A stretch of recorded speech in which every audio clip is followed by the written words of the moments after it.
begin. Thank you for being here this Sunday morning. As always, I try to put together a very richly educational as well as informative and almost a little bit entertaining type of program. And may God watch over all of us, not just Israel, because these are testing times, not the best of times. Here's Germany. And a lot of this you don't really get on American news.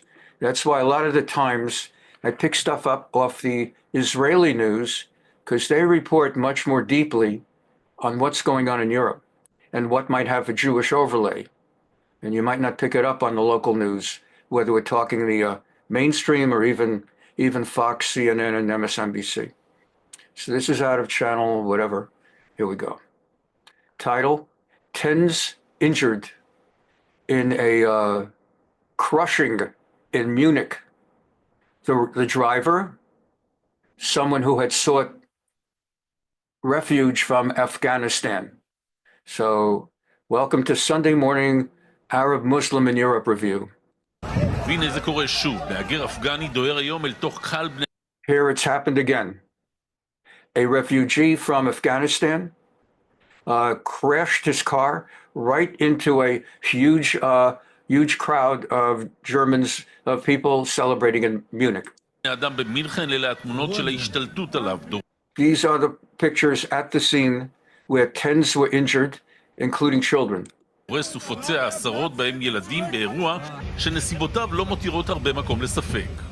an incident where, even without final detective announcements and determinations, it doesn't take us a great deal to figure out what this is about. I, of course, don't want to go ahead and give my opinion and determinations in the place of the police making an official announcement, but I think this was done on purpose. Seemed to me that car speeded up before it hit the crowd. Mir schien es, als hätte das Auto beschleunigt, bevor es החשוד נעצר, החקירה רק מתחילה, עדיין לא קוראים לזה טרור, אבל הרשויות בגרמניה... So far, they have not officially declared this an act of terror. However, the local German authorities don't understand how these things are going to stop. They have not figured out how to stop these types of incidents from happening. פשוט לא יודעות כבר מהיכן תגיע הישועה. Eines muss ich Ihnen sagen, es handelt sich wohl mutmaßlich einen Anschlag. So far, my only thing I can announce is that this seems to have been an attack. Channel 11 of Israel, the public broadcaster. Darauf weist vieles hin. Alles Weitere muss noch ermittelt werden. There are many signals that this may have been done on purpose, but we don't have confirmation yet. Von einem afghanischen Staatsbürger. We know we're talking about a citizen of Afghanistan. Alle Details werden wir klären, aber But we are approaching this with cautious, we're not jumping to conclusions. wir reagieren bei jedem so einem Anschlag besonnen. Aber ich sage Ihnen auch, dass unsere Entschlossenheit wächst. 10 ימים לפני הבחירות בגרמניה, והמשמעות של האירוע הזה היא מרחיקת לכת הרבה יותר מהפגיעה עצמה בתושבי מינכן ולוואי שיחלימו במהרה. האירוע הזה מתחבר לשרשרת אירועים This incident is the latest in a series of such incidents, such as התקופה האחרונה כאן. ינואר השנה, מהגר אפגני מתנפל על קבוצה. On January New Year's Day, an Afghan refugee or immigrant physically fell upon and attacked a group of children. קבוצת ילדים בגן משחקים בעיר השפנבורג רוצח בדקירות. In a children's playground. And he killed with a knife a 2-year-old.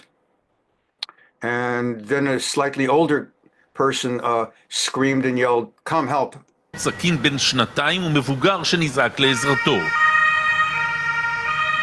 דצמבר האחרון מהגר סעודי. Then last December, a Saudi immigrant, also driving, drove himself straight into a Christmas marketplace in Magdeburg. נוהג לתוך שוק חג המולד בעיר מגדבורג, דורס למוות 6 ומותיר מאות פצועים. He killed 6 people and injured hundreds of others.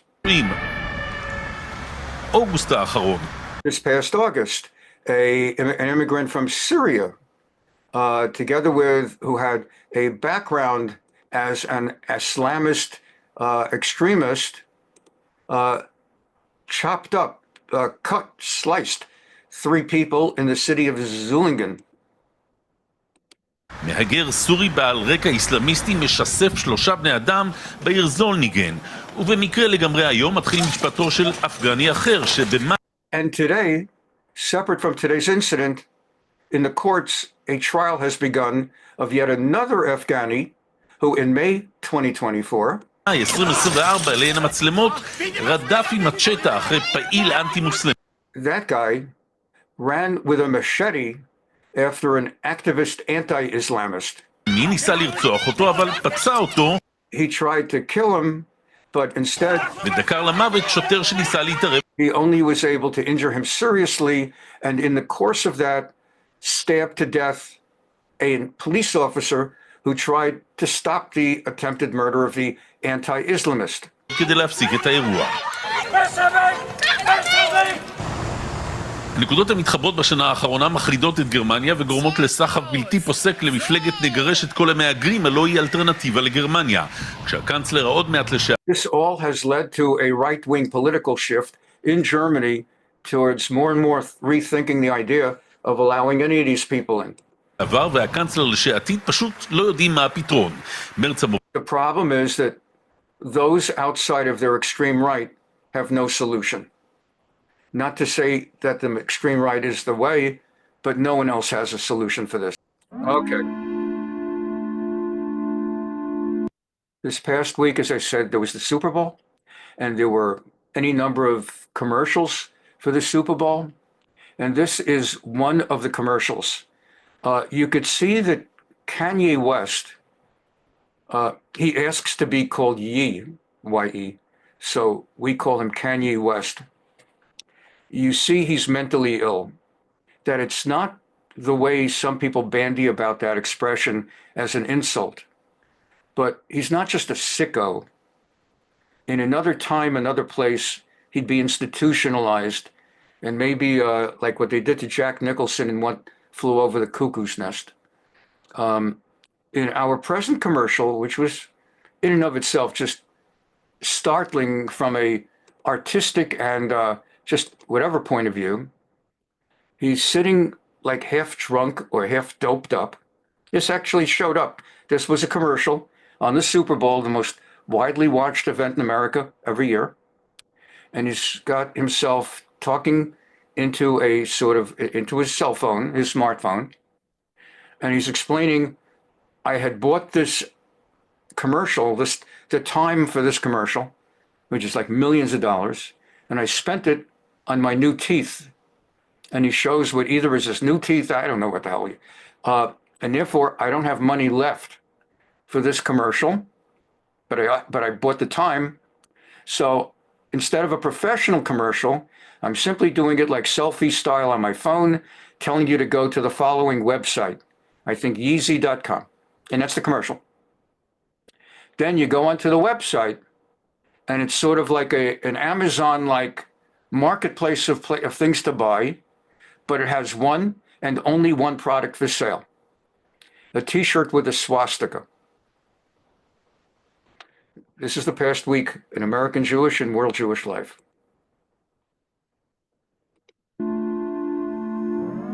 Here's the commercial. So what's up, guys?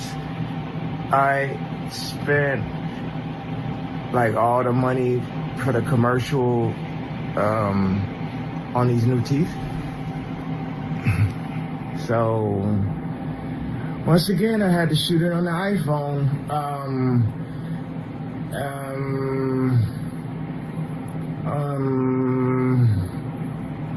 Go to Yeezy.com. That's the commercial. And of course, millions went to Yeezy.com where they found a t-shirt with the... After Kanye West's bizarre Super Bowl commercial promoting his clothing website, Yeezy.com, the front page of the website now sells one single shirt. This. A t-shirt with a swastika. And yes, this is real. There it is. We thought we got out of a very challenging month, the first of this year, 2025. And then February brings somehow things even worse. There we have it. Yet again, Kanye West, a deranged, sick, starved for attention, former artist who's grasping at every straw possible to try to remain relevant, and doing so at the expense of an entire people, doing so while not just willingly, but overtly and aggressively creating, stoking, flaming anti-Semitism, not in small ways, in the most egregious, painful ways possible. Kanye West started off this week posing next to his wife at the Grammys, who was, at that point, effectively naked. And then it got weird after that. He capped it off by publicly embracing Hitler. It's been a lot. So he went on a Twitter tirade. That was last week. We showed you 30 of his tweets. Posting, "I'm a Nazi," in all caps. If it wasn't in all caps, I wouldn't know how serious he was. He says, "I love Hitler, now what?" Okay, now what? I also am wondering, now what? Jesus. Call me Yadolf Hitler, and your blank still wants to blank. Hitler was so fresh. He, just in the last week, after humiliating his girlfriend or wife or hostage, however you want to refer to her, and making her walk naked on the red carpet. And every media outlet just took the bait and covered it, even though he should have been canceled, even though the Grammys should never have let him on that red carpet. The general public can't get on that red carpet. You have to be allowed onto it. And then he takes himself getting in the news for 1 second and yet again does what he's been doing for years now, calling himself a Nazi, saying he loves Hitler, saying he doesn't trust Jewish people, normalizing hatred, age-old hatred based on insane, incorrect libels and stereotypes.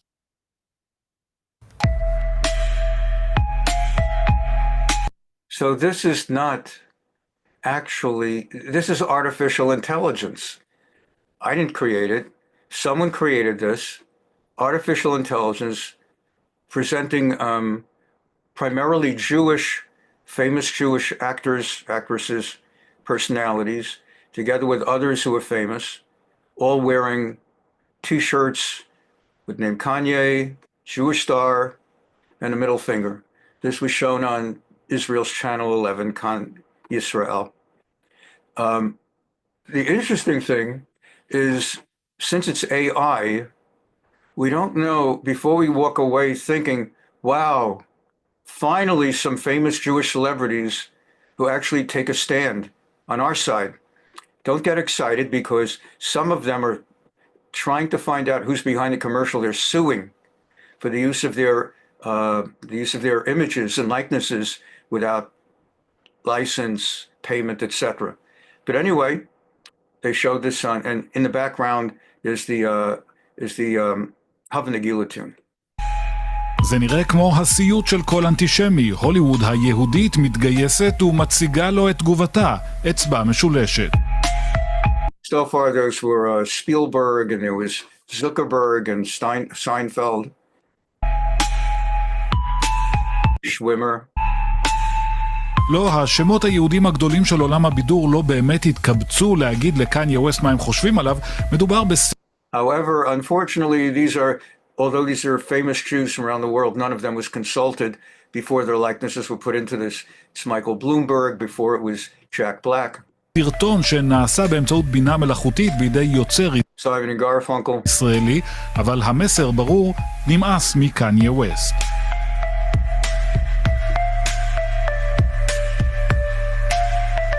I can't imagine that Woody Allen, he's not that kind of Jew. Neither is Spielberg, by the way. A lot of people think because of Schindler's List, he's not that kind of Jew. Spielberg would never, he's not that kind of Jew. He doesn't stand up as a Jew. He stands up to right-wing fascism, but if they're just as bad on the left, he doesn't stand up.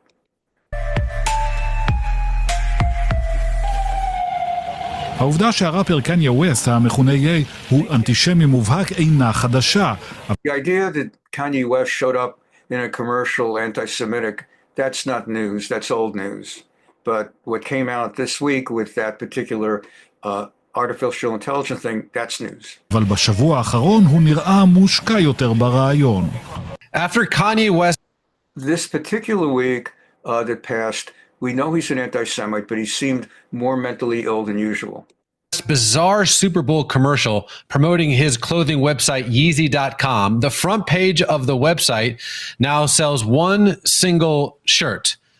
This. Okay, but now there's another. I hate you because we're from different neighborhoods. Now,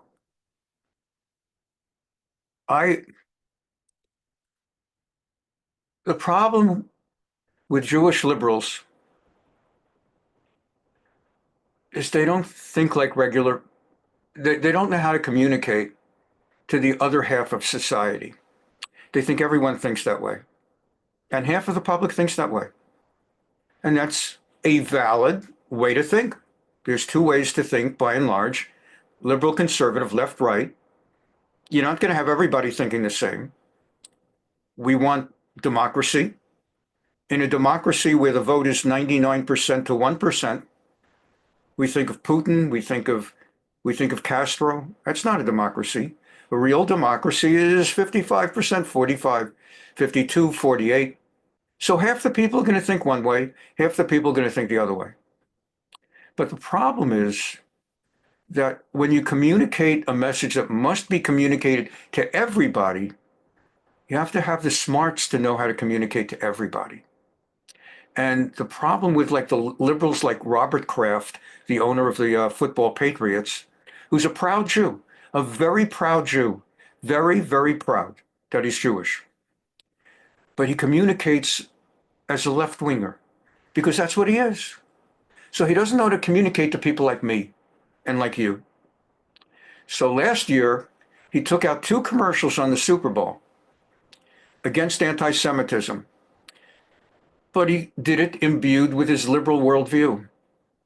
And so he didn't know how to communicate. It had no effect. First of all, I wonder how many of you, and the others that are watching or will see it later in the week on YouTube, I wonder how many of you remember that commercial, because he spent millions of dollars on it. Money that instead could have been given to Stand With Us or some other Jewish group to fight anti-Semitism. And how many of us remember that? So this year's commercial, he takes Tom Brady, maybe the GOAT, the greatest of all time football quarterback, and he takes Snoop Dogg, a top-of-the-line rapper, and they yell in each other's face hateful terms. You this, you that, you this, you that. Very angry, very hateful. And then and so it shocks you if you didn't know about the commercial in advance. And at the end of the commercial, they basically stop yelling at each other's faces. And for a moment, they say, essentially, we didn't mean it. And it's a shame we needed to buy a commercial to say that. And it's like, how does that fight anti-Semitism? Part of the liberal worldview is you must not name anti-Semitism for what it is, because that's too Jewish. It will annoy non-Jews. If you have a commercial that says, stop hating Jews, you will offend people. That's the whole point. If you can't do a commercial that does not offend people who are told not to hate Jews, then your commercial isn't doing very well. There's no point to your commercial. At the very least, it should be conveying to people that anti-Semitism is bad. But the liberal worldview, this goes back to Germany, 1930s. That's how the Jews in Germany fought anti-Semitism, as Hitler was not as dangerous just coming up. They would never name anti-Semitism. They would make like, to be anti-Semitic is like every other racism. It's like if you're anti-Semitic, you're like anti-Black. And it's like you're anti-Irish and you're anti-Italian. So you shouldn't be anti-Italian or anti-Irish or anti-Black. So it's like this, don't be anti-Jewish either. And it's a refusal to recognize that anti-Semitism is a form of hatred that is unique, both currently and throughout history. And you've got to name it. Instead, you walk around, and there's one more thing. Whom does Kraft get to advertise that anti-Semitism is wrong? He gets 2 people. He gets Tom Brady, who, for all I know, is really a lovely guy. and he gets Snoop Dogg. And let's see who Snoop Dogg is on the issue of anti-Semitism. And these are the people, this is what America watched at the Super Bowl. At the Super Bowl. Here we go. I hate you because we're from different neighborhoods. I hate you because you look different. I hate you because I don't understand you. I hate you because people I know hate you. I hate you because I think you hate me. Because I need someone to blame. Because you talk different. Because you act different. Because you're just different.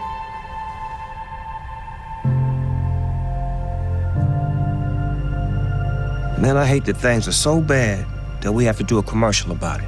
I hate you because we're from different neighborhoods. You notice how fast it goes also, which is understandable because they only have 30 seconds. But by going so fast, it's like what's the point? You can't absorb it. We've had time right now to be ready for it. But you're basically watching football, eating popcorn and pizza, thinking about, oh my God, I think the Chiefs are going to lose and they're not going to maintain their dynasty. Oh, did you see that? They're losing? I didn't expect. That's what's going through your mind. By the time you realize something's going on here, the commercial's over. I hate you because you look different. I hate you because I don't understand you. I hate you because people I know hate you. I hate you because I think you hate me. Because I need someone to blame. Because you talk different. Because you act different. Because you're just different.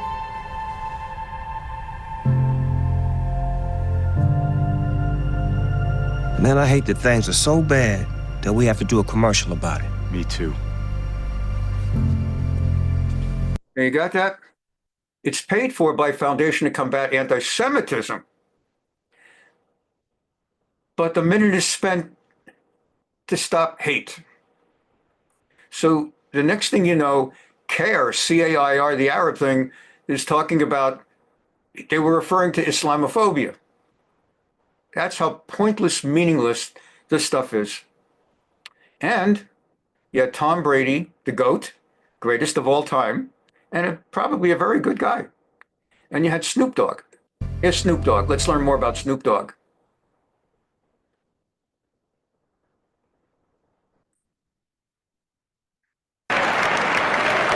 I was only able to find this in he's speaking in English, but I found this only on a French news report. But here we go. Basically, Snoop Dogg praising Minister Louis Farrakhan, the worst Nazi of our generation, the worst anti-Semite of our generation. This is who's doing the anti-hate commercial. Assalamu alaikum. First of all, I want to say that this is my first Savior's Day, and I'm very, very honored to be here. Savior's Day is an annual meeting of the Black Muslims of the Louis Farrakhan group. That's their annual convention, or that's their Rosh Hashanah, Yom Kippur, Christmas, and Easter. Savior's Day. And he's there at Savior's Day talking to the Black Muslims of Black Muslims.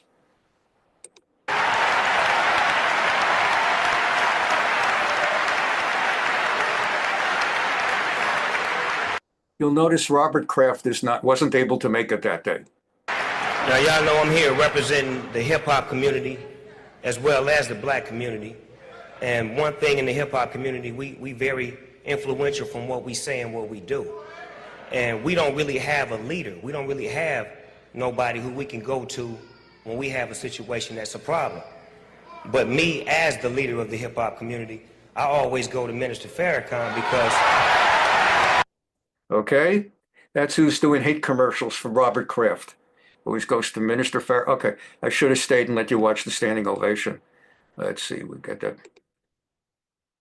We don't really have a leader. We don't really have nobody who we can go to when we have a situation that's a problem. But me, as the leader of the hip-hop community, I always go to Minister Farrakhan because...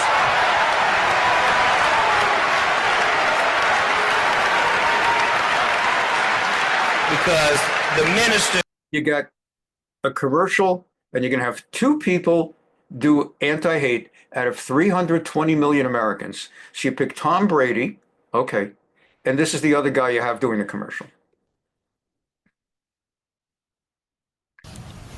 For real, that's how y'all feel? On another occasion, Minister Farrakhan was banned from Facebook a few years ago for posting anti-Semitic stuff. So Snoop Dogg takes a smartphone and selfie style, he's walking while he's holding a smartphone and he's talking into it saying, if Facebook took Minister Farrakhan off Facebook, I'm urging every one of you that are watching this to look in your phones. You all surely have saved some video in your phones in which Minister Farrakhan is talking. And I urge all of you to post on Facebook your best Minister Farrakhan videos. And that way we can get Minister Farrakhan's views onto Facebook, even as they try to ban him. Assalamu alaikum, my brother. Salam alaikum. What up? What up? If you down with it, like I'm down with it, post your favorite Minister Farrakhan video on your Instagram and Facebook page. Show some love to a real brother. Real brother. Post it right now. He got footage everywhere. If you ain't got none, snatch it off of YouTube. It's everywhere. Put up some Minister Louis Farrakhan footage. Show some love. Show what he really be talking about. Educating, truth. So let's see what he really be educating. Let's see what he really be talking about. Educating truth. Mr. Dogg has urged us to pull some stuff off YouTube and post it out there and let people show the love. So join me as I show the love.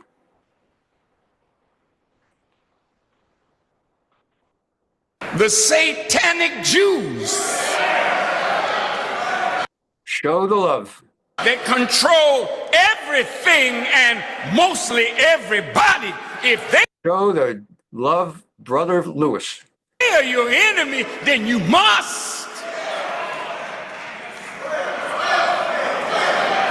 be somebody.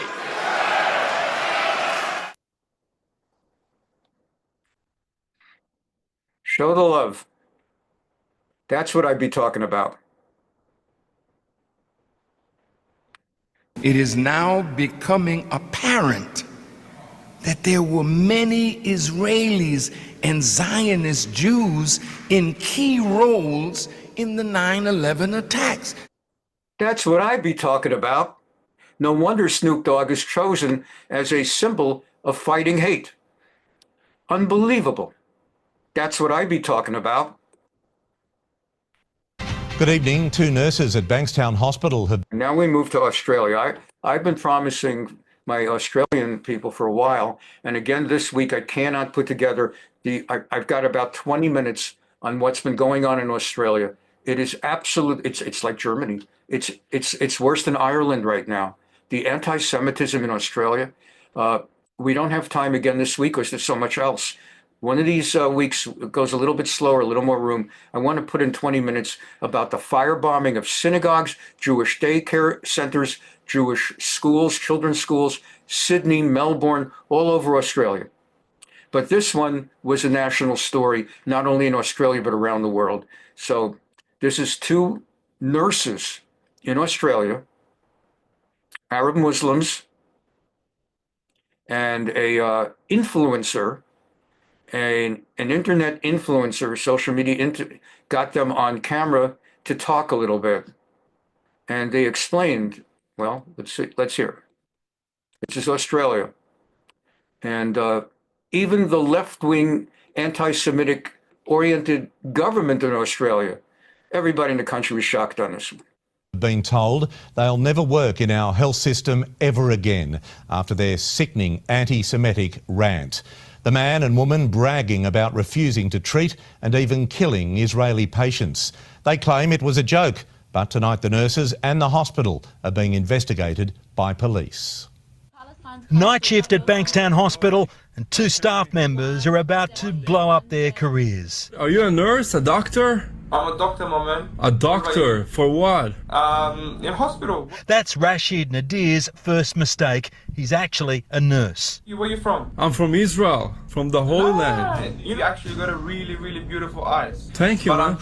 But I'm so upset that you're Israeli. Like, eventually you're gonna get killed and you're gonna go to Jahannam, inshallah. Then another nurse, Sarah Abdullah, joins the chat. It's Palestine's country, not your country, you piece of One day, your time will come and you will die the most. Let's say an Israeli.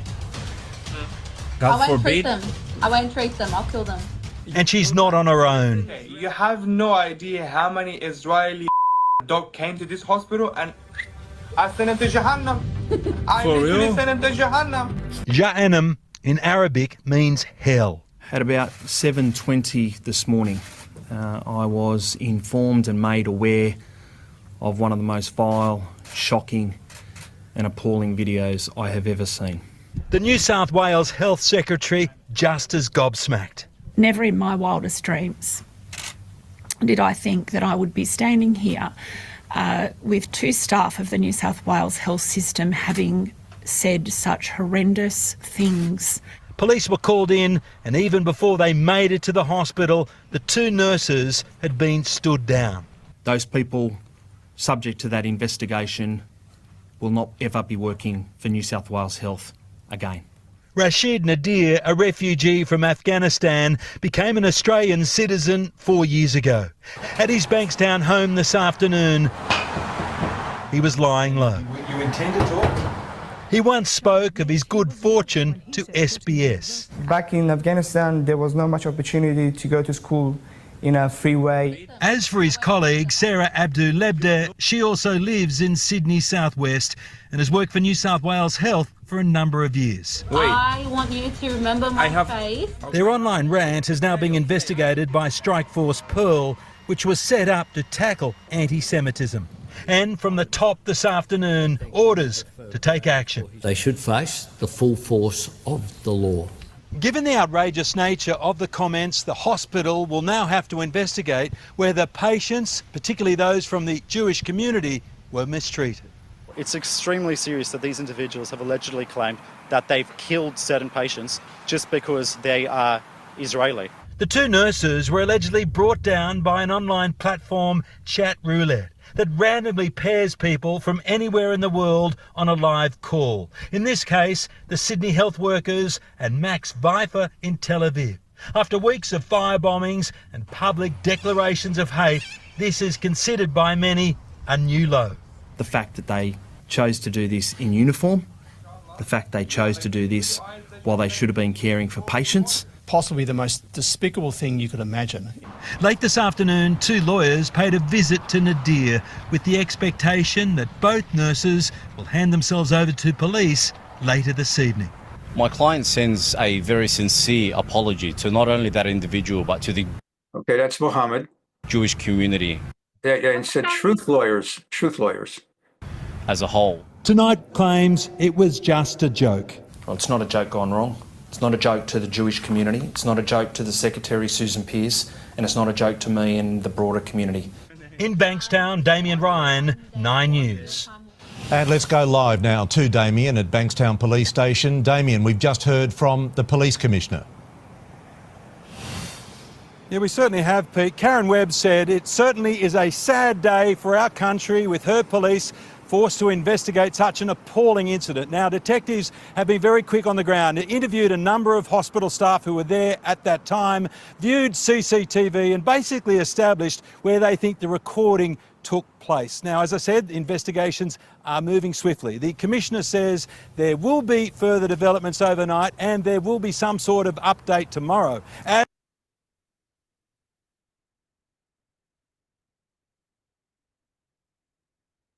I won't treat them. I won't treat them. I'll kill them. You'll kill them? Two Sydney nurses have been stood down after disturbing footage emerged of the pair saying The term stood down, you probably have figured out, means fired. they would kill and refuse to treat Israeli patients. It's understood the clip, which showed two workers from Bankstown Hospital wearing New South Wales health uniforms, was filmed during a live stream on Tuesday night. The video shows the pair speaking to a popular Jewish influencer in Israel.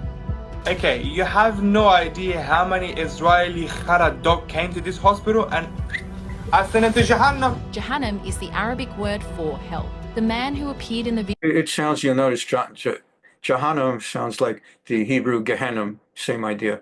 There's certain Hebrew and Arabic words that are very similar because if they didn't hate Jews so much, we have so much in common in the Middle East, the same language. It's just crazy. Video has been identified as Nurse Ahmed Rashad Nadir from Bankstown Hospital. He and his female colleague were both stood down after they made the comments. Nadir previously fled from Afghanistan to Australia with his family as a teenager and is understood to work 1 day a week at a medical centre in Sydney's CBD, as well as Bankstown Hospital. New South Wales Health Minister Ryan Park condemned the appalling video. This act of bastardry, this act of vile, disgusting behaviour from two individuals will in no way diminish the value that the Secretary, myself as a minister, but more importantly our state, values the work that you do each and every day. Australian Prime Minister Anthony Albanese labelled the footage sickening and shameful. Here's what you need to know about the Australian nurses who gleefully said on camera that they would kill Israeli patients. A pair of medical providers in Sydney, Australia were put on leave after they made sickening anti-Semitic comments in a live stream with popular Israeli influencer Max Pfeiffer. But I'm so upset that you're Israeli. Like, eventually you're gonna get killed and you're gonna go to Jahannam, inshallah. It's Palestine's country, not your country, you piece How of are you? What's her name? One day, your time will come and you will die the most. How are you doctors? Wait. I want you to remember my face. Okay, so okay. You can understand Gotcha. That you will I have a question though. The exchange quickly turned even more disturbing when they declared they would kill Israeli patients and implied worse had already happened. Let's say an Israeli, God I won't forbid, treat them. I won't treat them. I'll kill them. You'll kill them? So if an Israeli is in Australia and God forbid something happened to him and he comes to your hospital, would you kill him? You have no idea how many Israeli Khara dog came to this hospital and I sent him to Jahannam. For real? Sent him to Jahannam. Following the February 11th live stream, New South Wales police launched a criminal investigation. The state's health minister, Ryan Park, said they've identified the hospital workers and removed them from their positions. Just ask you about your comments. No comments, please. Are you anti-Semitic? Did you kill patients at Bankstown? בלי בושה, בפנים גלויות, כשהם במדי העבודה שלהם, קראו שני עובדי בית חולים בסידני להרוג ישראלים. But I'm so upset that you're Israeli. Like, eventually you're gonna get killed and you're gonna go to Jahannam, inshallah. הסרטון צולם במהלך שיחה שקיים יוצר התוכן מקס וייפר עם השניים, ומרגע שהוא הזדהה כישראלי, העניינים החלו להידרדר. How are you? What's her name? One day, your time will come and you will die the most. השניים לא הסתפקו באיומים כלליים או עתידיים בלבד. Let's say an Israeli, God forbid. I won't treat them. I'll kill them. You'll kill them? So if an Israeli is in Australia and God forbid something happened to him and he comes to your hospital, would you kill him?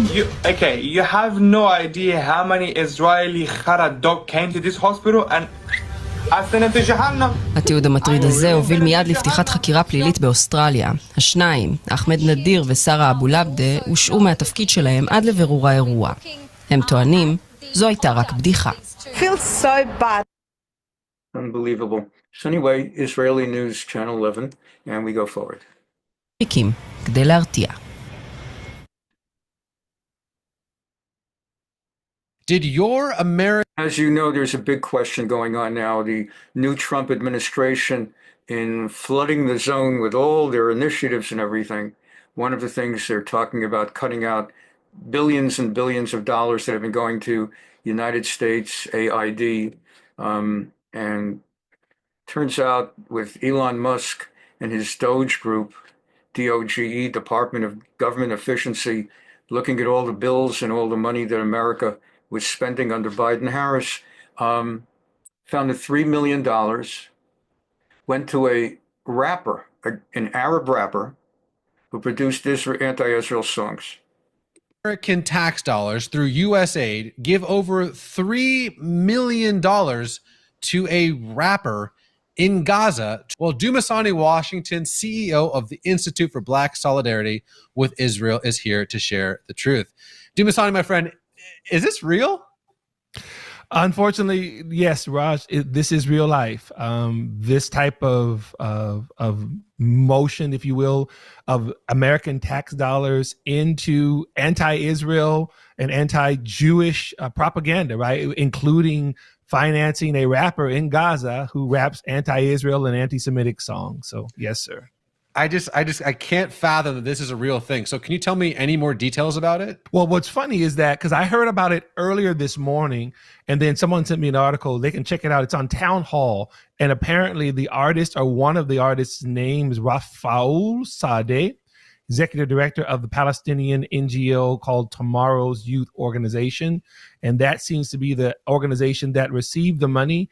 Some of his songs have included songs titled Scars of Gaza, From the Ghetto, Tears of Palestine. What's funny is that I remember 10, 12 years ago hearing some rap, hip hop style songs coming out of the whole pro-Hamas thing. So I don't know if it's connected to that as well, but I do remember hearing about this over a decade ago, something like this. Wasn't aware that our tax dollars were actually funding this thing, right? That's did what they always do, and they broke the agreement. There's no such thing as a ceasefire with the Arabs that just lasts under its own terms. At some point or other, they break it. It's only, you don't know when and you don't know how, but you know that it will be done. Okay. So Hamas announced early this week, a week ago, that they will not be doing a release this weekend. They will not be releasing 3 Israelis as per the deal, which goes on for 6 weeks, having done it 3 weeks. And they took a big beating in the world. Even the left-wing anti-Jewish world press, when they saw the emaciated situation of the 3 Israelis who got released last week with pictures of what they looked like before they were taken hostage and what they looked like afterwards, and they looked like pictures out of Holocaust movies. The feedback was so hateful and angry at Hamas that Hamas looked for a way to stop having to release people. So they announced we're not going to release people because Israel has not been leaving enough humanitarian aid to go through, and Israel has not been letting all the people from the south who want to go back to North Gaza go back to North Gaza the way they're supposed to. The reality, of course, is Israel's been letting, we just showed you last week, Israel has been allowing Arabs from the south to go back to the north, where they then find there's no point staying here because our homes are missing. Everything is gone. So then they go back. So Hamas is saying, you're not letting them go back north and repopulate, and you're not letting them, you're not letting in enough humanitarian aid. We've shown you many times that's a lie. They're giving far too much. They shouldn't be letting in any humanitarian aid. So Hamas said, we're not going to, no more releases. And if they had Blinken as Secretary of State, and if they had Kamala Harris and Joe Biden, you know, we've been through this time and again. But this is the first time they pulled that shtick on Trump. So Trump ended up holding a press conference and said, if it were up to me, Trump, I'd announce right now the whole deal is off. I want everybody out. It's supposed to be over the next 4 weeks. I'd say I want everybody out by 12 noon on Saturday, or all hell breaks loose. And then he said, what does it mean, all hell breaks loose? He said, that means Israel can bomb anything and anywhere they want, and we will support them, which is like a world of difference from Biden, Kamala. To know that you don't have to put boys in harm's way on the ground getting shot at by snipers from buildings, to know that with Trump saying, well, you can do anything you want. If you think there's snipers in the building, you don't have to put people on the ground. Just shoot them, just blow the places up. So over the course of the week, Israel managed in the way that government works to say, no, we'll stick with the deal. If you let out the 3 every week, we'll let the 389 murders every week. And so that's the background of what we're watching here. I have to tell you that I watched the hostages come back today, and they look like Holocaust survivors. They were in horrible condition. They were emaciated. It looked like many years ago, the Holocaust survivors. And I don't know how much longer we can take that when I watch that. I know we have a deal where we're supposed to they dribble in and keep dribbling in, but they are in really bad shape. They have been treated brutally, horribly. Even the ones that came out earlier, they were in a little bit better shape, but mentally they were treated so badly. Who could take that? At some point, we're going to lose our patience. When I see that scene that I saw today with people coming out of helicopters and airplanes that are emaciated, that look like they haven't had a meal in a month.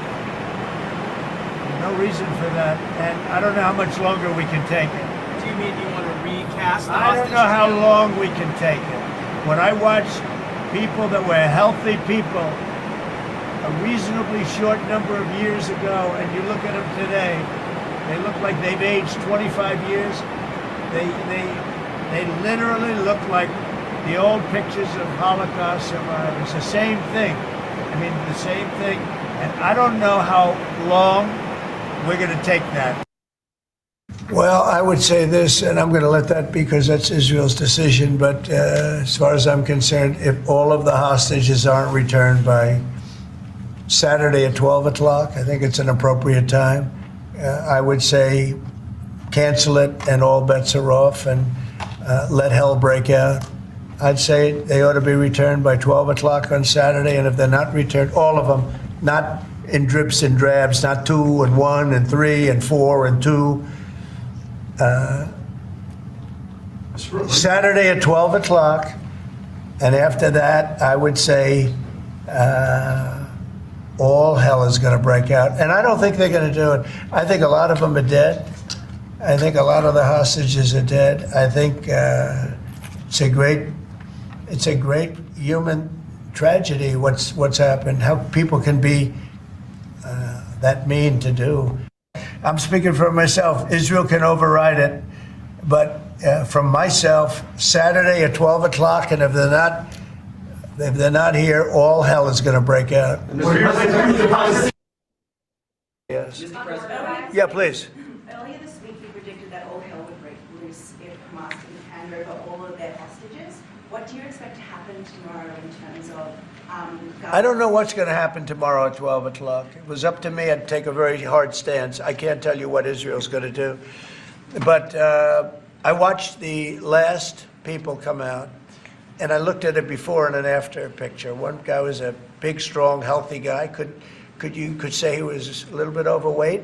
He's not overweight anymore. He looks like he just came out of the Holocaust. It looks like a Holocaust picture. I've looked at him for a long time, and they've been treated very badly. The young lady came out last week. Her hand was blown off. I mean, literally, her hand was trying to stop a bullet that was headed for her face. She put up her hand. She goes like this and wiped out her fingers and a lot of her hand. Now, I would take a different stance, but it depends. Look, it depends what Bibi's going to do. It depends what Israel's going to do. But and now I understand they've totally changed. Hamas has totally changed. They want to release hostages now again. But you have to see, this started by them saying, we're not going to release the hostages as we said we were. I said, good. You have till 12 o'clock on Saturday, which is tomorrow at 12 o'clock to do it. And we didn't hear anything. Then all of a sudden, 2 days ago, they said, no, we've decided we're going to release the hostages. So, but I actually think they should release all of the hostages. Remember, they're probably as bad as they looked. I mean, I don't like to say that, but they looked real bad 4 days ago, 5 days ago when I saw them. And the young ladies that came out were treated really badly. You don't know what happened, but I do. They were treated really badly. But as bad as they look, the ones that follow probably will look a lot worse. I think they're sending out their most healthy. And they've been hit hard on that, Hamas. So they probably didn't want to release. But they changed their mind. I said 12 o'clock tomorrow, and all of a sudden, 2 days ago, yesterday, they said they're going back to releasing. But this all started by them saying, we are not going to release any more hostages. And then yesterday, they said they are going to release the hostages. But I think they should release all of the hostages. زي ما انتم شايفين هنا في المعسكر دمرنا يا اخوان اتدمرنا انتكبنا بقول لك انتصرنا انتم مش شايفين الدمار اللي احنا فيه خد So this is from Channel 14 in Israel, and it's titled "The Lies of Hamas." Sheker Shel Hamas be'Irgun Ta'anu Lahafara Yisraelit. That in the Hamas organization, they're claiming that Israel has violated the ceasefire. Hatiudim Marim Hafuch, but the pictures in the video shows just the opposite. חמאס מנסה להציג תמונת ניצחון, אבל בצפון הרצועה... Hamas makes the effort to show the picture of victory, but in the northern Gaza, there's complete sense of destruction. יש הרגשה של תבוסה. مضلش ضيافة عمار تعصرت حماس والنوار הרס, יהיה חורבות, שברי אבנים. There's just complete destruction, broken stones, just completely eliminated, wiped out. That's what's left of northern Gaza. זה מה שנותר מצפון הרצועה. كمية الدمار هائلة في المشروع. עזתים ממשיכים להגיע לצפון, מחפשים את מה שנותר מהבתים שלהם. Presently there are large numbers of people trekking from southern Gaza back to their homes in northern Gaza, expecting that they're going to find their homes. And أخيرا لقيت باب بيتي. باب بيتي أكبر دليل إنه باب بيتي بتشغل. كانت الجرافات طلع عليه. That was the front entrance of his house. אתמול הודיע חמאס שעכב את שחרור החטופים הקרוב. נשיא ארצות הברית דונלד טראמפ הגיב ואמר שאם לא ישוחררו כל החטופים בשבת הקרובה, ייפתחו על עזה שערי גיהנום. The other day, this was a report earlier in the week where he's saying just yesterday Hamas announced that they're not going to release any more hostages. Then American President Donald Trump said that they better release them all by 12 noon on Saturday or hell will break loose. ايش زعيم اكثر من اللي هو موجود عندنا زعيم اكثر من هيك الدمار اللي موجود. And this Arab is saying hell will break loose. What hell? What hell could be worse than what we have right now? Gehenom kasher yoter me'haher sheyesh etzlenu. What could be more hell? בהודעה שפורסמה אתמול תלה חמאס את העיכוב בשחרור החטופים, בין היתר בעיכוב בחזרה של פליטים לצפון הרצועה, אבל זה Yesterday in the videos we see that actually Hamas are the ones who have been preventing people from going back up north. And that's only the beginning of Hamas lies. שקר גס. כולם רואים איך ההמונים חוזרים צפונה. Everybody sees on video Israel not at all interfering with a mass effort by people to walk and go back up north. The streets are bottlenecked extraordinarily, and Israel's not blocking anything.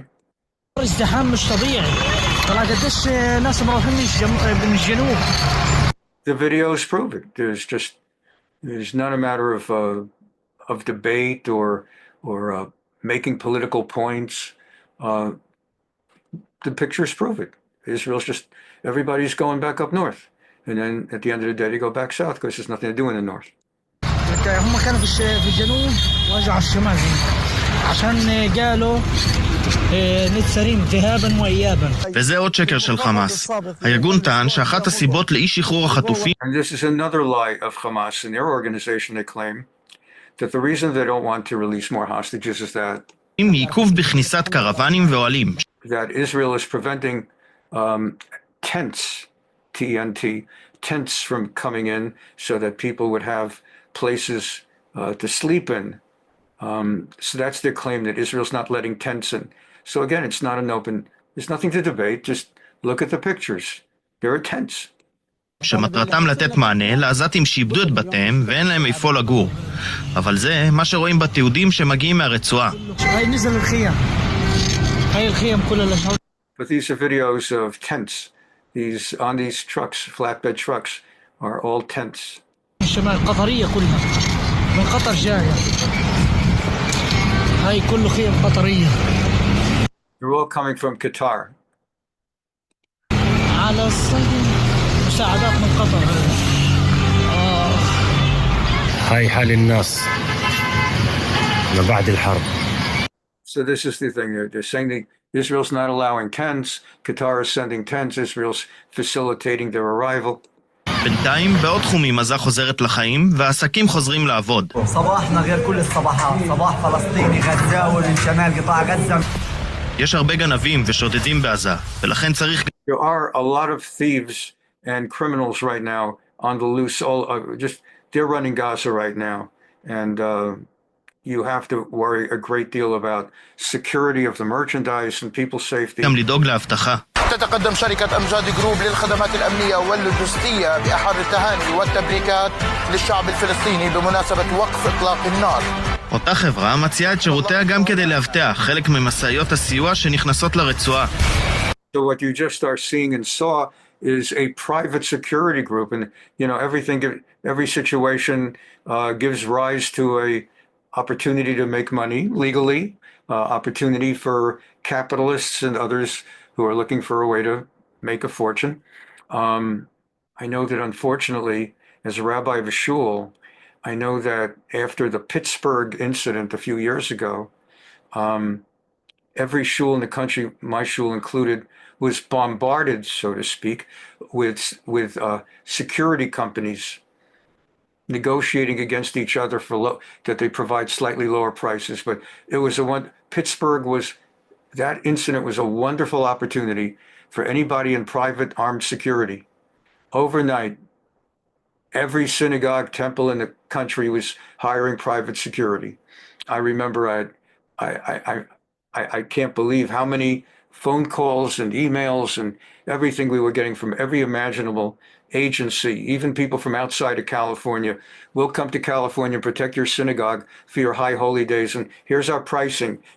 There's the deluxe, where we have 5 people with guns and then there's less deluxe, and then there's the cheapo, which is basically 2 old men in a wheelchair, and it's just like it was a joke. Of course, a serious joke. So in the same way, they're showing here in Gaza that all the private security companies that come out now. לחמאס יש עדיין תמיכה לא מבוטלת ברחוב העזתי. It's important, the reporter says, to know that Hamas still has a tremendous amount of support on the street. זה די ניכר במפגני התמיכה. And those are innocent Gaza civilians you're looking at. של האזרחים כשהחטופים שלנו שוחררו. אבל יש גם עזתים שמסתכלים על ההרס ומאשימים את ארגון הטרור. But there are other Gazans who look at the situation of what became of Gaza and they blame Hamas. ساعة ونص ماشيين تحت المطر ورايحين احنا مطرت علينا تغسل ذنوبنا على كتر ما سبسبنا اللي كان سبب 7 أكتوبر. حسبي الله ونعم الوكيل صاحب فكرة الطوفان. الله ينتقم منه يا رب. They're basically bad-mouthing Hamas, saying the woman saying it would be good if we had a good heavy rain that washed all of our lips of all the bad things we're saying about Hamas. בחמאס מקשיחים עמדות בכל הקשור לעסקה. טראמפ מאיים בתגובה. רצועת עזה מלקקת את הפצעים. ואנחנו בין הסערה. By the way, very important thing for the future for you to note. Whenever ABC, CBS, NBC, CNN, MSNBC, or any of the other news agencies around the world have a report on something in the Middle East, they're always reporting from places like Tel Aviv, Israel, even if they're anti-Semitic, even if the report is going to be totally anti-Israel, blaming Israel for everything, and portraying Hamas and Hezbollah as the equivalent of the Red Cross and Mother Teresa.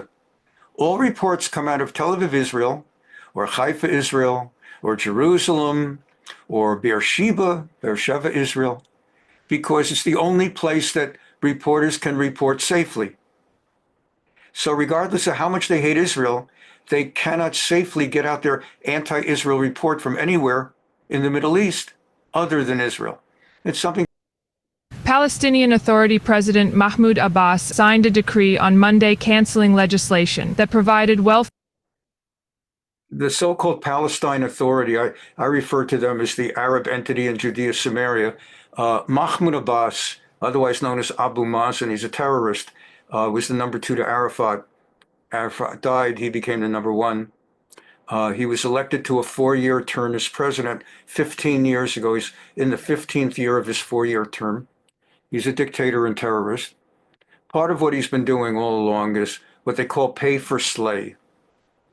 The PA, the so-called Palestine Authority, the Arab entity in Judea Samaria, pays monthly stipends like Social Security to the families of any Arab who murders Jews.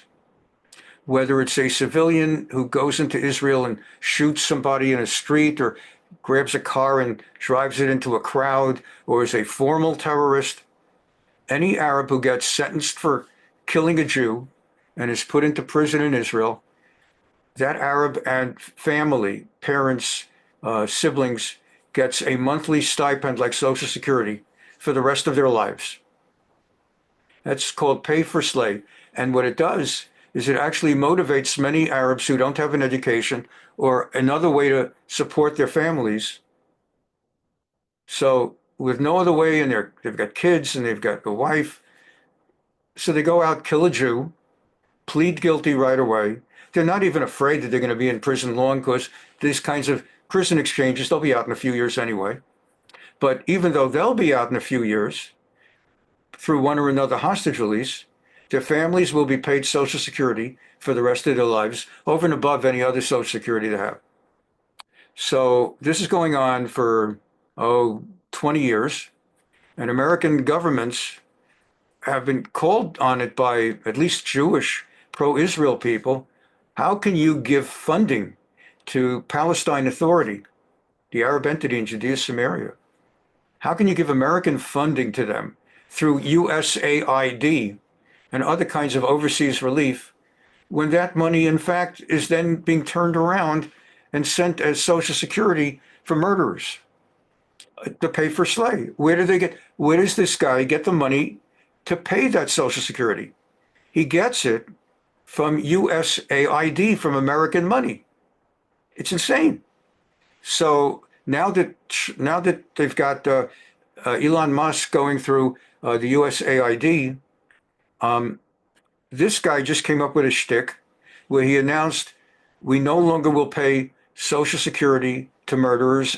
And when I say it, I don't mean Social Security like that a guy's getting Social Security and commits murder. I mean, over and above Social Security, they pay an extra Social Security to the murderer and the family. So he says we're no longer going to do it. But in the next week or two, it's now already coming out that they're simply shifting how they do it.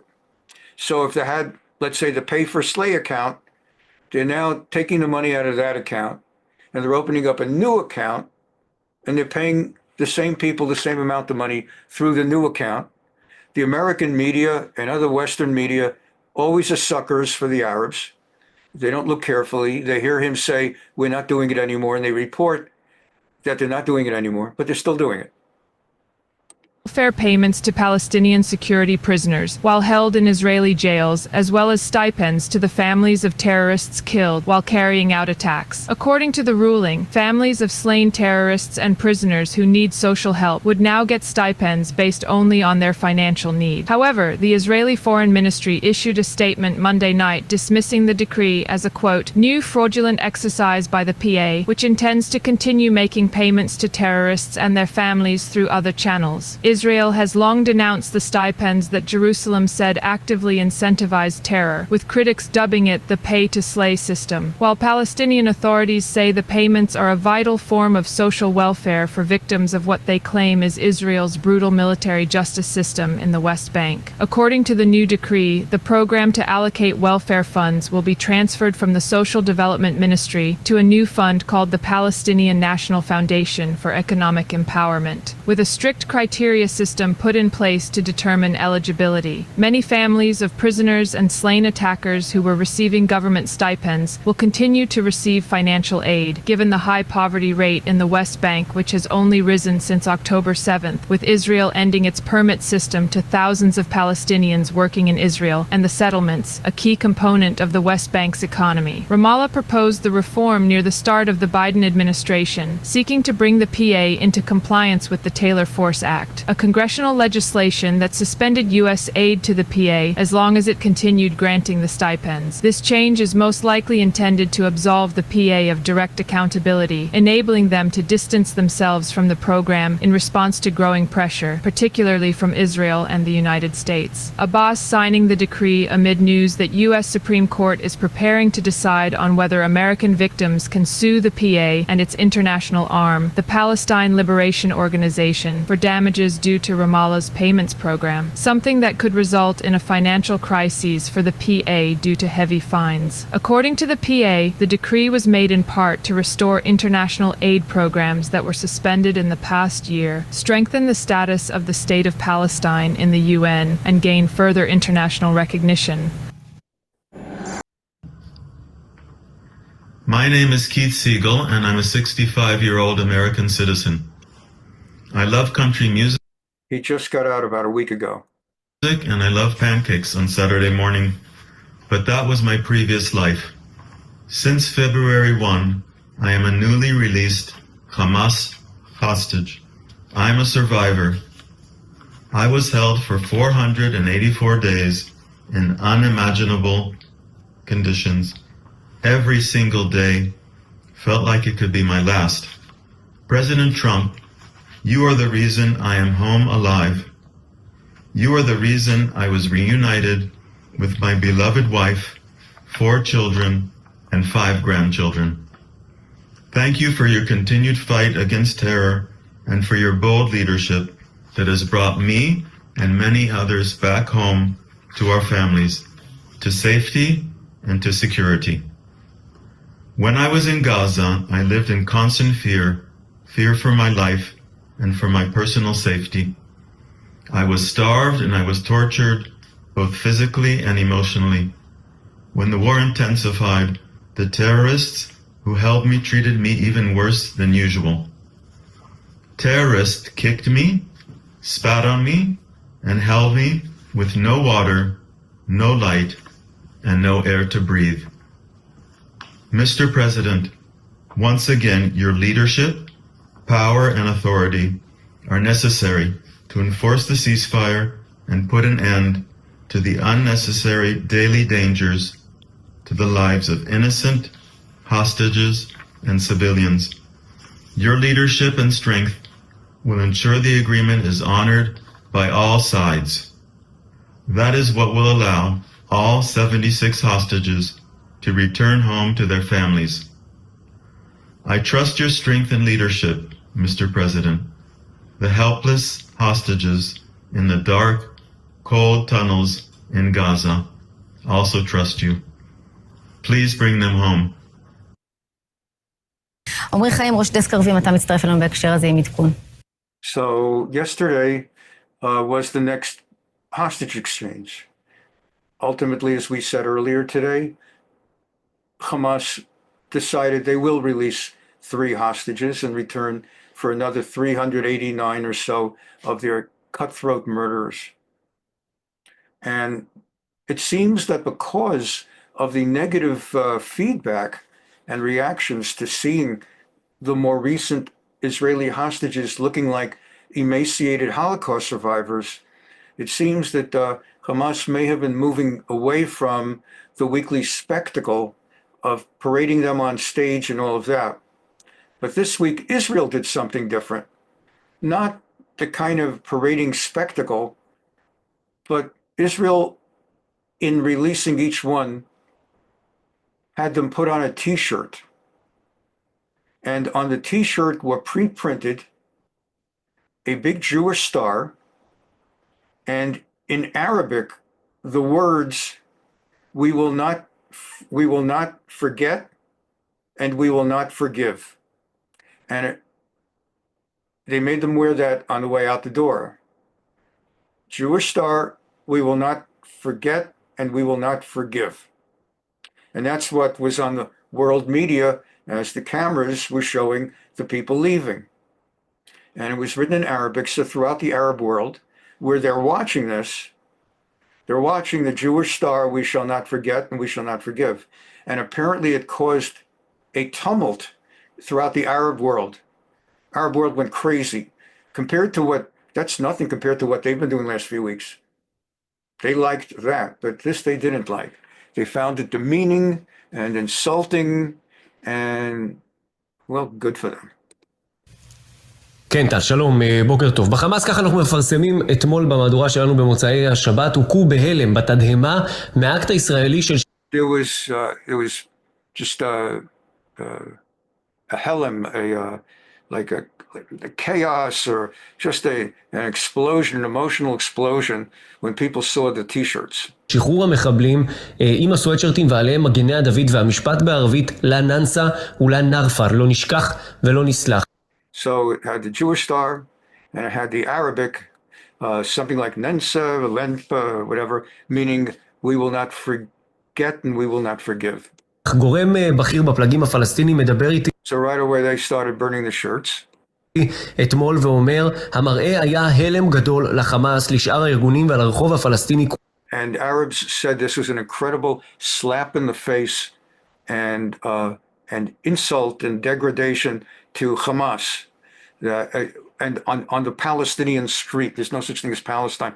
On the Arab street, the image of all these Hamas people wearing those shirts, because they're supposed to be terrorists and defiant.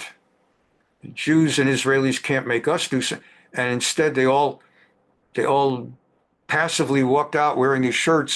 So it created a great chaos. כולו לדבריו בזרוע הצבאית אומרים שאם היו יודעים שכזה דבר יעשה, לא היו משחררים את החטופים, את הדבר הזה אנחנו גם... Hamas is saying, came out and said, if we had known that the Israelis would do this, we would not have let anybody free on Saturday. כמובן חייבים לקחת בערבון מוגבל ולזכור שחמאס כל העת עושה לוחמה פסיכולוגית ומחפש גם להעביר את המסרים שלו תוך לוחמה פסיכולוגית. ואנחנו... So the idea is they've been playing a psychological game and now we played a psychological. מבינים שבחמאס הביעו תרעומת רבה על כך בפני המתווכות. עוד מסר שחמאס מנסה להעביר אתמול במהלך שחרור החטופים שלנו מח'אן יונס, כך זה, שם זה מתבצע. Another message that Hamas tried to send yesterday when they released... אתמול הוא את המשפט הבא, לה היג'רה אלא לאל-קודס, אין הגירה אלא לירושלים. זאת למעשה... They made it their business to send the message as they were releasing the 3 Israelis. There will not be an evacuation of Arabs from Gaza except to Jerusalem.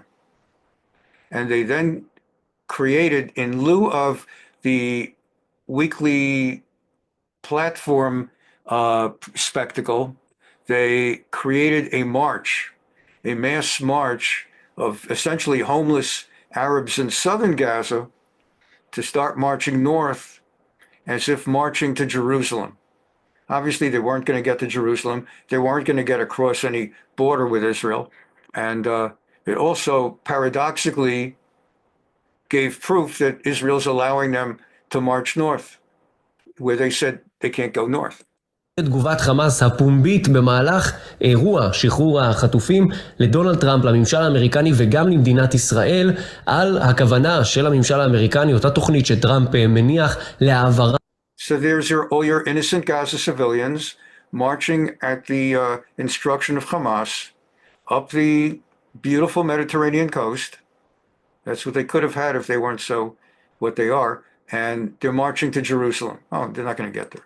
העזתים מעזה למקומות אחרים, הם אומרים אנחנו לא מהגרים אלא לירושלים. כמובן המטרה העיקרית שלהם, הראשית והראש וראשון שלהם היא ירושלים, מסגד אל-אקצא שנמצא על הרבה. Obviously their symbolism is that they're marching to Jerusalem, to the Al-Aqsa Mosque that is located on the Har HaBayit, the Temple Mount. Again, it ain't happening. בית, זאת המטרה שלהם ומנכיחים את זה גם בעת העסקה. And now just a few more things as we close it out, about 5 more things, short and on miscellaneous. The bulk of the American people, from repeated surveys that I've seen, they get it. They get it. About 80% of them say they side with Israel. It's still unbelievable that 20% side with Hamas. But that's the problem of your colleges, your elite universities. I mean, they're unrecognizable. I went to one of them. You know, I went to a good American high school. We both went to the same Cheltenham High School. That was a very good high school in those days. I don't know what happened since. I think that's, of course, Mark Levin. He's on Sundays on Fox. We had a third alumni. He's got his own internet thing, and he's a daily on radio. Okay. It's Reggie Jackson. Reggie Jackson. Reggie Jackson. So produce something, produce Reggie Jackson. I don't know about the two of us. But these were fine schools, and then I went to MIT, attended some courses in Harvard. What happened? I mean, they've been poisoned with this anti-Semitism, with this anti-Americanism, with this deranged woke culture. You know, what is this? You know, get back. America, get back to where you represent the hope, the hopes and the prayers of most of humanity. Most of the people on earth understand that America is a force for good. We in Israel certainly understand that. And I think most Americans understand that about America, and they understand that America has no greater ally than Israel. Israel is America's greatest ally. America is clearly the greatest ally we have, but Israel is the greatest ally of America. We give America invaluable intelligence. And I'll tell you something, not only that, I mean, we have some unbelievably fine technologists. And what we learn in the battlefield, weapons that we develop, we share with our American brothers. Here you have an ally that's willing to fight, you know. We're fighting our fight, but in doing so, we're defeating your enemies. Our victory is your victory. And you don't, and we carry the load, you know, with our brave soldiers, our brave commanders, our people that stand, stand strong. And I'll tell you, you go around the Middle East, you know who are the greatest support? I mean, the one country that is solidly pro-American is Israel. You know what the next country is? There isn't one. There is.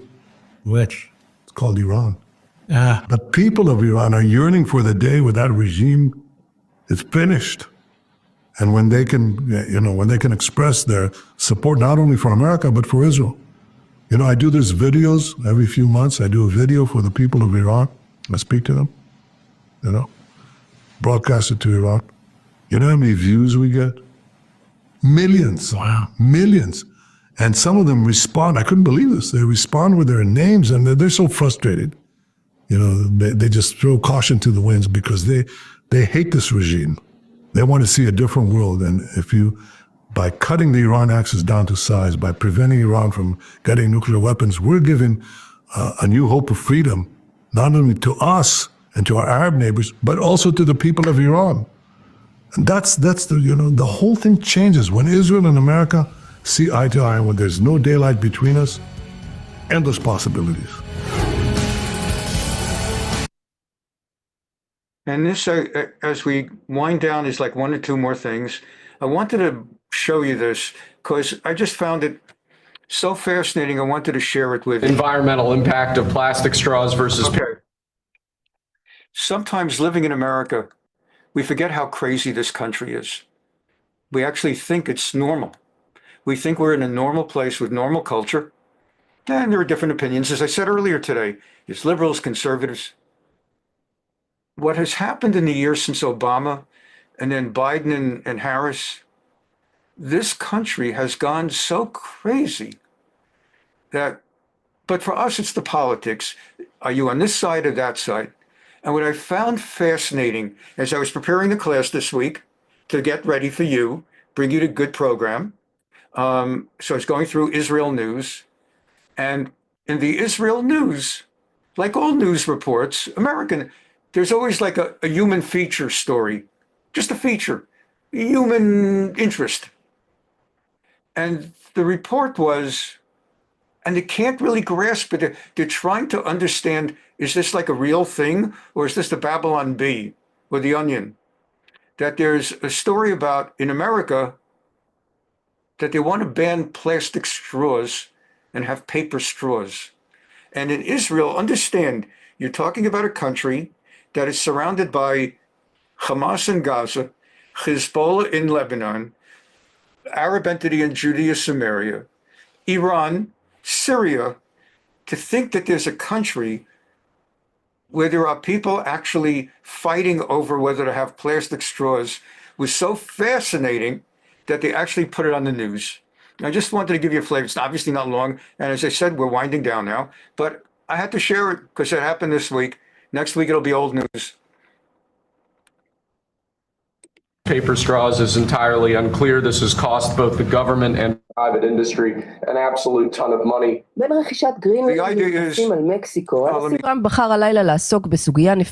idea is, the reason I'm putting it up here is it's timely. It was this week that Trump signed some kind of executive order saving plastic straws. So if this was big enough that it's like we're going to have an executive order not to send trillions of dollars to USAID, and we're going to have an executive order to pull out of the UN Human Relations Committee, and we're going to have an executive order to secure the southern border, and we're going to have an executive order for plastic straws. So it's just like Meshuggah. Environmental impact of plastic straws versus paper straws is entirely unclear. This has cost both the government and private industry an absolute ton of money. בין רכישת גרינלנד למכסים על מקסיקו, הנשיא טראמפ... Between starting up a tumult over Greenland and over the Gulf of Mexico or Gulf of America, President Trump tonight chose to get involved in another explosive issue that is no less explosive in America. Now, if you live in America, it's not that explosive, but that's how they're reporting it in Israel. לעסוק בסוגיה נפיצה לא פחות באמריקה, קשיות לשתייה. The issue is drinking straws.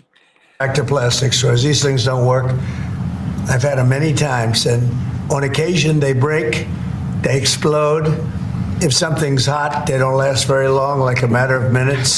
So can you imagine you're living in Israel and you're worried about whether Hamas is going to release people, and you see that, and you know that Trump is the guy who told Hamas, if you don't let them all out on Saturday, hell will break loose. And then the next thing on his agenda is plastic straws. This is America. Sometimes a matter of seconds. It's a ridiculous situation. הצו שטראמפ חתם עליו הלילה מורה לממשל הפדרלי, הקניין הגדול ביותר של מוצרי פלסטיק חד פעמיים בארצות הברית. The president's executive order commanded that the American government, which is the single largest purchaser of straws in the country, לחזור לשימוש בקשיות פלסטיק, has to return to plastic. ועוצר את התוכנית הירוקה של ממשל ביידן. It's a dismantling of a Biden-era move to limit single-use plastics, specifically a phase-out and an end to government purchasing of single-use plastics by 2035. I don't think that plastic's going to affect a shark very much as they're munching their way through the ocean. Okay. טראמפ מדבר על הקשיות כבר שנים, וגם הפעם עסק בהן בקמפיין הבחירות. Now it has to be a paper straw, so maybe it doesn't work, you know? You know, the paper straws come wrapped in cellophane. כשהמהלך הרחב יותר הוא למחוק כל דבר שמזוהה עם העמדה הפרוגרסיבית. ברשתות החברתיות הוא מצא תמיכה. One of the most inefficient designs I've ever experienced in my whole 24 years. This is, again, the reason I'm sharing it with you is put yourself in the place of someone in Israel watching this, and the passion of the two sides. On one side, it reaches the level of a presidential executive order, and on the other side, this lady, she seems like she's just about ready to kill herself. Of existence on this planet. Who the hell wants to sip their drink through a piece of cardboard? Who even thought paper straws were a good idea? I called them the 15-second straw. אפילו בתוכניות הלייט נייט. Enjoy your next drink without a straw that disgustingly dissolves in your mouth. You! Okay, he's right on this one. He is right on this one. If you're in Israel and you're watching this, Jon Stewart attacks Trump on everything, but he agrees with him on straws. אבל זה כנראה לא מייצג את כל האמריקנים. I mean, it's just incredible that someone would want to destroy our environment. So you guys are not in favor of rescinding paper straws? Of course not. It's definitely tougher to use a non-plastic straw, but you gotta get used to it. It's better for the environment. I don't like plastic straws. I think they're very bad for the environment. And I would like them to eliminate them. קשיות השתייה הן רק חלק קטן מבעיה גדולה יותר. זיהום הפלסטיק בעולם רק הולך וגובר. לפי הערכות, כמות פלסטיק שיכולה למלא משאית זבל אחת מושלכת לאוקיינוס בכל דקה, ואת התוצאות מרגישים כבר עכשיו. Well, you get the idea. I just wanted you to know that's what's going on. שני. I meant with your future, your life. Well, that's a little hard to say. Ben. Excuse me. Mr. McGuire. Ben. Mr. McGuire. Come with me for a minute. I want to talk to you. Excuse us, Joanne. Of course. Please. Thank you. It's just I look at him and I can't believe it. I simply can't. I just want to say one word to you. Just one word. Yes, sir.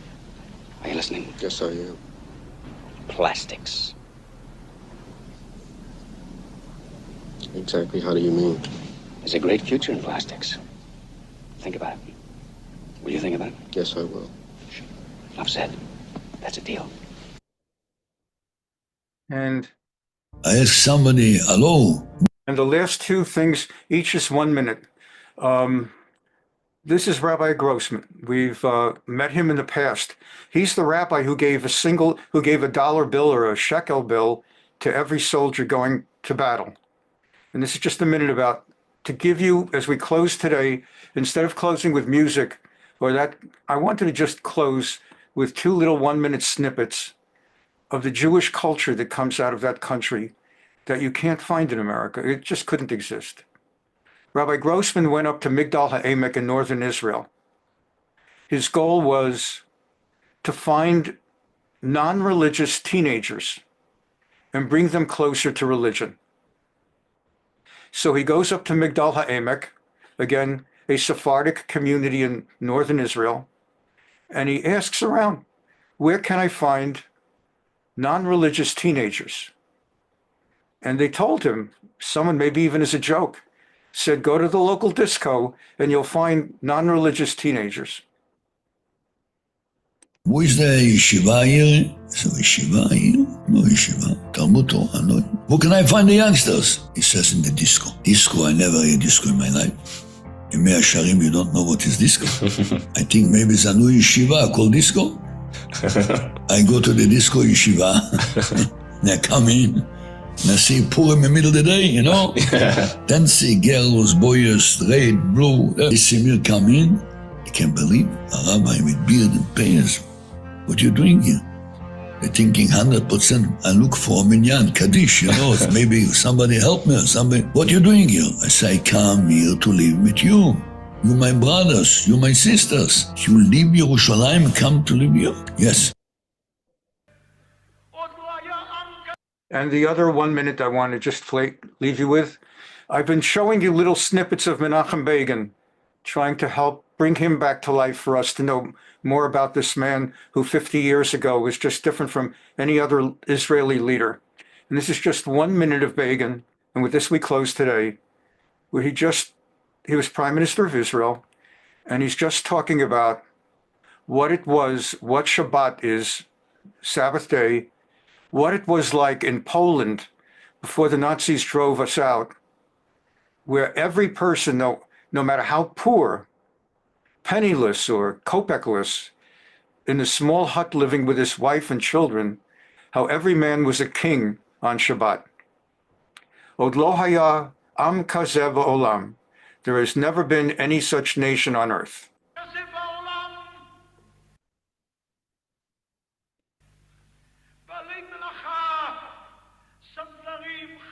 You had people who were just everyday workmen, shoemakers, tailors, people who drove wagons. But then Shabbat came. That same man, the same shoemaker or tailor or guy with a milk wagon, suddenly became a king every Friday night. His children would sit around him at the dining table. And the queen, Shabbat the queen, would descend on the house. Come, princess, Shabbat, enter the house, from the Lecha Dodi song. Every Jew was a king. In the town, the moment Shabbat began, think of Anatevka in Fiddler on the Roof. The moment that Shabbat began, there was no movement outdoors. All businesses had closed, no wagons in the street. Pure silence. Even the non-Jews of Poland honored the Jewish Shabbat in Jewish areas. In Salonika of Greece, the non-Jewish community, the port of Salonika closed on Friday night because so many Jews had left work to go for Shabbat.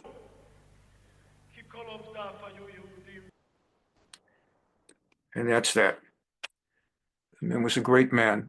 Thank you for being here today. Have a wonderful week. Hope that it's a week of peace and blessing for all of us. And it's wonderful that you're all here with us. Have a wonderful week. Bye-bye.